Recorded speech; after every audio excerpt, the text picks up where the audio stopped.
बिस्मिल्लाहिर्रहमानिर्रहीम। अस्सलामुअलैकुम एवरीवन। उम्मीद है आप सब खैरियत से होंगे। मैं हूं शुएब अम्बालवी, आप देख रहे हैं शुएब अम्बालवी फूड सीक्रेट। तो शुरू करते हैं आज की वीडियो। आज की रेसिपी है हमारी केरियों का मुरब्बा।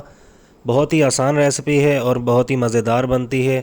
तो सबसे पहले हम इनके छिलके उतार लेंगे इस तरीके से। बहुत ही आसान तरीका है इसको बनाने का।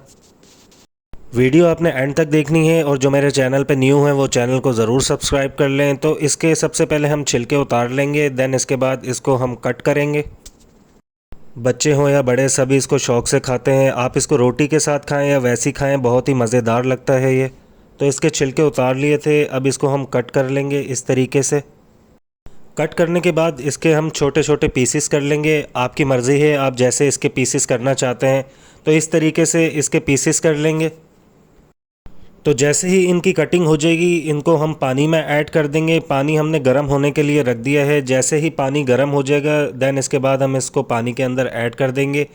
तो इनकी कटिंग हो चुकी है। अब जो इसको पानी के अंदर ऐड कर देंगे, पानी हमारा गर्म हो चुका है। केरियों को पानी के अंदर ऐड कर देंगे और 10 मिनट तक इसको कुक करेंगे मीडियम फ्लेम के ऊपर। पानी आपने इतना ऐड करना है कि केरियाँ इसके अंदर अच्छे से डिप हो जाएं, ज़्यादा ऐड नहीं करना है इसके अंदर पानी। तो 10 मिनट के लिए इसको पकने देंगे मीडियम फ्लेम के ऊपर। बहुत ही मज़ेदार मुरब्बा बनता है, आप ज़रूर ट्राई कीजिएगा। 10 मिनट हो चुके हैं, केरियों का कलर चेंज हो चुका है। अब इसको चेक कर लेंगे, ज़्यादा नरम नहीं करनी है। इस तरीके से हम इसको चेक कर लेंगे। तो ज़्यादा नरम करने से मुरब्बा अच्छा नहीं बनता है, तो इसलिए जो है कम नरम करनी है। 10 मिनट के लिए इसको रखना है मीडियम फ्लेम के ऊपर। अब इसको छान लेंगे, इसका पानी इस तरीके से निकाल लेंगे और पानी जो इसका निकलेगा उसको हम सेव करके रख लेंगे। इसके पानी से एक ज़बरदस्त चीज़ बनाएंगे एंड ऑफ द वीडियो में। तो इस तरीके से इसको हम छान लेंगे, इसका पानी अलग कर लेंगे और इसको सेव कर रख देंगे। अब जो है हम इन केरियों को एक खूबसूरत सी कढ़ाई के अंदर ऐड कर देंगे। फ्लेम को आपने ऑफ़ ही रखना है, अभी ऑन नहीं करना है। ये केरियाँ गर्म हैं। अब इसके अंदर 3 कप हम चीनी का ऐड कर देंगे। केरियों के मुरब्बे में चीनी का ज़्यादा इस्तेमाल किया जाता है, ये आपकी मर्ज़ी है, आप जितनी ऐड करना चाहें ये आपके ऊपर डिपेंड करता है। अब इसको कवर कर रख देंगे 5 मिनट के लिए। चीनी इसके अंदर थोड़ी सी मेल्ट हो जाए। तो 5 मिनट हमारे हो चुके हैं, चीनी इसके अंदर थोड़ी मेल्ट हो चुकी है। अब जो है फ्लेम को ऑन कर लेंगे, कढ़ाई को इसके ऊपर रख देंगे। फ्लेम को हमने मीडियम पर ही रखना है। आधा चम्मच इसके अंदर इलायची पाउडर का ऐड कर देंगे। ये ऐड करने के बाद इसको मिक्स कर लेंगे अच्छे से। थोड़ी देर तक इसको कुक करेंगे, चमचा हिलाते रहेंगे इसके अंदर ताकि ये नीचे ना लगे। जब तक इसका शीरा एक तार का नहीं हो जाता, इसको हम इसी तरीके से कुक करते रहेंगे।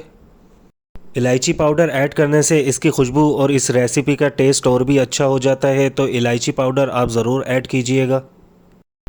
अब हम इसको चेक कर लेंगे ये एक तार का हो चुका है या नहीं। अब इसके अंदर चमचा हिलाएंगे थोड़ा सा और इसको हम इस तरीके से चेक कर लेंगे। तो अल्हम्दुलिल्लाह ये एक तार का हो चुका है।